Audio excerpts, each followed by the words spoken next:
पे नहीं बल्कि एक ऐसे स्पोक्स पर्सन के तौर पर बात करना चाहता हूं जो स्पोक्स पर्सन भारत की आधी आबादी को रिप्रेजेंट करता है और एक ऐसे विषय को इस बिल में इंक्लूड कराना चाहता हूं जो देश की आधी आबादी हर महीने फेस करती है। वो इशू है मेंस्ट्रुअल हेल्थ का और मेंस्ट्रुअल हाइजीन का। सर, समाज में इस विषय को जानते सब हैं लेकिन बात करने से कतराते हैं और हमारे समाज ने मेंस्ट्रुअल हेल्थ और मेंस्ट्रुअल हाइजीन के इस इशू को साइंस का इशू नहीं बल्कि साइलेंस का एक इशू बना दिया है और ये एक नेचुरल बायोलॉजिकल प्रोसेस को एक सोशल टैबू में तब्दील कर दिया है। सर, ये इशू, ये विषय तो नेचुरल है लेकिन इस पर बात ना करना अननेचुरल है।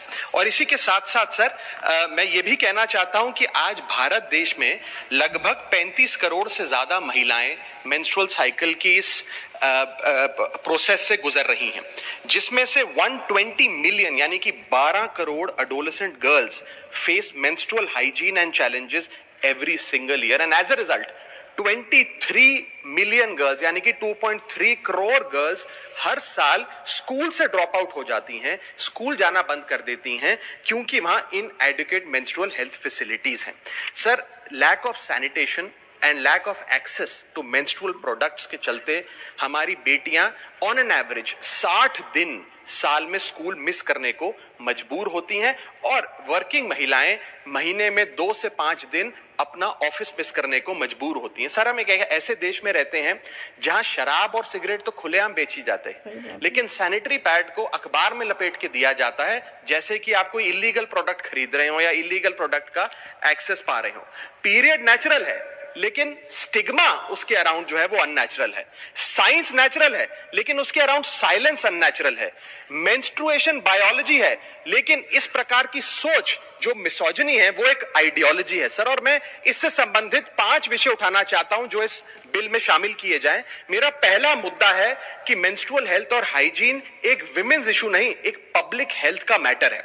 सर, एक सर्वे बताता है कि मेंस्ट्रुअल हाइजीन के चलते लगभग 91.7% महिलाएं किसी ना किसी प्रकार की एक बीमारी का शिकार होती हैं जिसके चलते वे डॉक्टर के पास नहीं जा पाती हैं क्योंकि एक सोशल स्टिग्मा इसके अराउंड अटैच कर दिया गया है और फीमेल डॉक्टर्स की कमी रहती है।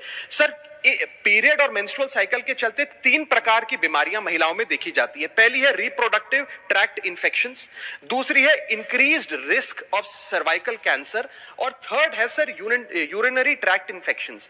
इन इंफेक्शंस को ना असेस किया जाता है और ना इन बीमारियों का इलाज किया जाता है क्योंकि ये एक सोशल टैबू और स्टिग्मा हमारे देश में बन गया है। 2024 की NIH का स्टडी बताती है सर कि 16 राज्यों में जब सर्वे किया गया तो उसमें पाया गया कि 14.3% of the girls sought treatment from health professionals for menstrual problems, यानी कि 100 में से मात्र 14 बच्चियां ही डॉक्टर या अस्पताल जा सकी क्योंकि वे राघव जी बहुत इंपॉर्टेंट चीज आप बोल रहे हैं जी। फिर इसे बिल से जोड़कर बिल है, मैं सर इसमें अभी आने वाले समय में रिकमेंडेशंस दूंगा, मैं एक एक करके आ रहा हूं। मैं बिल्कुल जोड़ूंगा, बिल्कुल। मैं भली भांति जानता हूं क्या विषय है सर बिल का, अब चिंता ना करें, मैं जोड़ूंगा। इसी के साथ साथ सर 3-4 प्रकार की अहम बीमारियां हैं जो मेंस्ट्रुअल साइकिल जो महिलाएं जिस दौर से गुजर रही होती हैं उनमें देखी जाती है, जैसे कि एंडोमेट्रियोसिस, PMDD, PCOS और ये तमाम बीमारियां अनडायग्नोज रह जाती हैं क्योंकि इनसफिशिएंट क्लिनिकल ट्रेनिंग है और इसे एक टैबू माना गया है।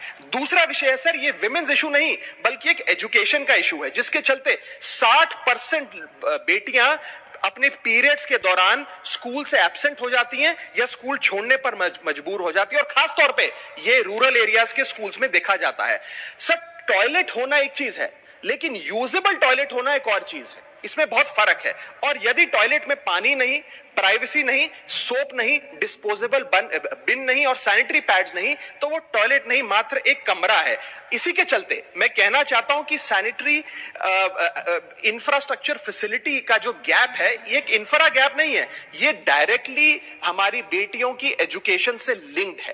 थर्ड प्रॉब्लम है सर कि ये विषय विमेन्स इशू नहीं बल्कि एक डिग्निटी का इशू हमारे देश में बन गया है। Sir, everyday we see realities and cultural stigmas और मैं कुछ स्टैटिस्टिक्स के आधार पे आपको बताना चाहता हूं कि डीप रूटेड कल्चरल टैबूज और रिलीजियस नोशंस के चलते जो महिलाएं अपने पीरियड से गुजर रही होती है उन्हें एक इम्प्योर या अशुद्ध कहकर किनारे कर दिया जाता है, उन्हें किचन में प्रवेश नहीं किया करने दिया जाता, बहुत जगहों पे उन्हें सामाजिक फंक्शंस में नहीं आने दिया जाता है। और 33% ऑफ द विमेन, एक सर्वे के मुताबिक उन्होंने ये रिपोर्ट किया that they had no knowledge about menstruation before their first period arrived. यानी कि 1/3 महिलाएं ऐसी हैं जिन्हें अपने पीरियड के बारे में जानकारी भी नहीं थी कि ऐसी कोई चीज होती है, क्योंकि लैक ऑफ एजुकेशन है, सोशल टैबू है, एक स्टिग्मा है। 28% महिलाओं ने यह कहा एक सर्वे में कि वे आइसोलेटेड महसूस करती हैं मेंस्ट्रुएशन के दौरान, reflecting practices of temporary exclusion with in their households. Sir, इसके साथ साथ 32% महिलाओं ने कहा कि अपने पीरियड के दौरान वे एक्सक्यूजेस बनाकर उसे हाइड करने का प्रयास करती हैं क्योंकि वे स्ट्रॉन्ग सोशल प्रेशर महसूस करती हैं। और इसी के साथ साथ एक नेशनल सर्वे बताता है कि 61.4 girls acknowledge societal embarrassment surrounding menstruation which effectively highlights the normalization of this stigma। Sir, ये एक बायोलॉजिकल रियलिटी है जिसे हम लोगों ने एक सोशल शेम में तब्दील कर दिया है और साइंस को साइलेंस का विषय बना दिया है। सर, आज मुझे लगता है कि स्थिति ऐसे बन गई है कि मेंस्ट्रुएशन बायोलॉजी से ज्यादा मोरालिटी का विषय बनता जा रहा है। मेरा चौथा पॉइंट है, ये विमेन्स इशू नहीं, अफोर्डेबिलिटी का इश्यूज है। सर, सरकार ने एक अच्छा कदम ये उठाया कि सैनिटरी नैपकिंस पर जीएसटी समाप्त कर दिया ताकि सैनिटरी नैपकिंस को अफोर्डेबल बनाया जाए। लेकिन इसके साथ साथ कई इस प्रकार के मेंस्ट्रुअल प्रोडक्ट्स हैं जैसे कि टैम्पॉन्स, मेंस्ट्रुअल कप्स एटसेट्रा, जिन पर आज भी जीएसटी लगता है। और इसके साथ साथ सैनिटरी नैपकिन्स और इन प्रोडक्ट्स को बनाने में जो रॉ मटेरियल यूज होता है जैसे कि एब्जॉर्बेंट पॉलीमर्स, टिश्यूज, ग्लूज और नॉन वोवन फैब्रिक, इन सब पर आज भी जीएसटी लगता है, जो मुझे लगता है समाप्त होना चाहिए। Speak on the bill। मैं आ रहा हूं सर, आ रहा हूं। I come to the subject। Don't I will make recommendations। अलग सब्जेक्ट है। I will make recommendations। Sir, permit me to speak। I will make recommendations। I am coming to that। बिल्कुल आऊंगा। Period poverty एक वास्तविकता है sir, और उस period poverty से मेरा मतलब है कि क्योंकि मेंस्ट्रुअल हाइजीन से रिलेटेड जो प्रोडक्ट्स हैं वो बाजार में इतने महंगे मिलते हैं, ऑन एन एवरेज एक महिला को 300 से 500 रुपए महीने अपनी मेंस्ट्रुअल हाइजीन पे खर्च करना पड़ता है, which is twice the minimum daily wage in India, and as a result only 36% of 35 crore Indian women। लल्ला की चुनर मुनरिया। हमारा नाम सुबेदार अर्जुन मौर्य है, रिटायर्ड। आप जो विषय बोल रहे हैं वो बोलेंगे बिल पर नहीं जाएगा। प्लीज रोक रहे हैं सर, इतना इंपॉर्टेंट विषय पे बात कर रहा हूं सर, मेरे को बोलने, मेरा ये काम है आपको बताना। मैंने सुन लिया सर, मैं बिल्कुल आ रहा हूं। अगेन आप आ रहे हैं, मैं बहुत देर से सुन रहा हूं। The protection of sir, I want to, sexual offenses, I want all these to be included in this bill। You speak on the bill? Yes, it concerns our women, our daughters, and I want this to be included in the bill। Come on that। I want this included in the bill। उस bill पर बोलिए। So do I have the permission to speak? I want this included in the bill। भूमिका के बजाय bill पर आइए, बोलिए जितना समय बोले। But I want this to be included in the bill। Please। मैं ये कह रहा हूँ, इसको इंक्लूड करिए बिल में। इसमें क्या समस्या है सर? मैं ये बड़ा गंभीर विषय है, मैं चाहता हूँ इसे बिल में जोड़ा जाए। विषय पर बोलना चाहते हैं सर, मैं चाहता हूँ इसको बिल में जोड़ा जाए। बोलने दीजिए ना, बार बार रोकेंगे, मेरा फ्लो रोक नहीं रहा हूं मैं। आप शुरू से अब तक अपने बोलने के 10 मिनट में आपने 8 मिनट तक पृष्ठभूमि बताई। मैं आपसे ये आग्रह कर रहा हूं कि भूमि बताने के बाद ही 8 मिनट नहीं, आप 12 मिनट बोलिए, बिल पर बोलिए। अच्छा, चलिए सब्जेक्ट पे बोलिए। हाँ, बिल्कुल प्लीज। सर, पीरियड प्रोडक्ट्स एक लग्जरी नहीं है, वो एक लाइफस्टाइल चॉइस नहीं है, वे एसेंशियल गुड्स हैं। और 5वां पॉइंट और आखिरी पॉइंट, ये विमेन्स इशू नहीं सर, ये फ्रेमवर्क का इशू है।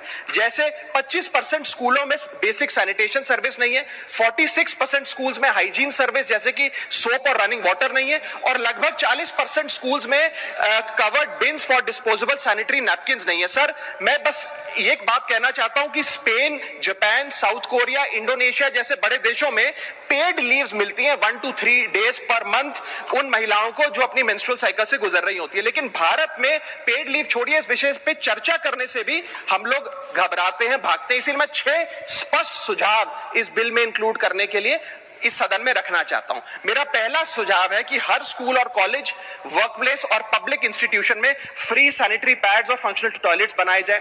दूसरा, schools, anganwadi centre, public health care centre और आशा नेटवर्क्स के जरिए अफोर्डेबल या फ्री मेंस्ट्रुअल प्रोडक्ट्स घर घर में पहुंचाए जाएं। रॉ मटेरियल्स जो हैं, जो मेंस्ट्रुअल प्रोडक्ट्स को बनाने में इस्तेमाल होते हैं, उन पर भी जीएसटी समाप्त किया जाए।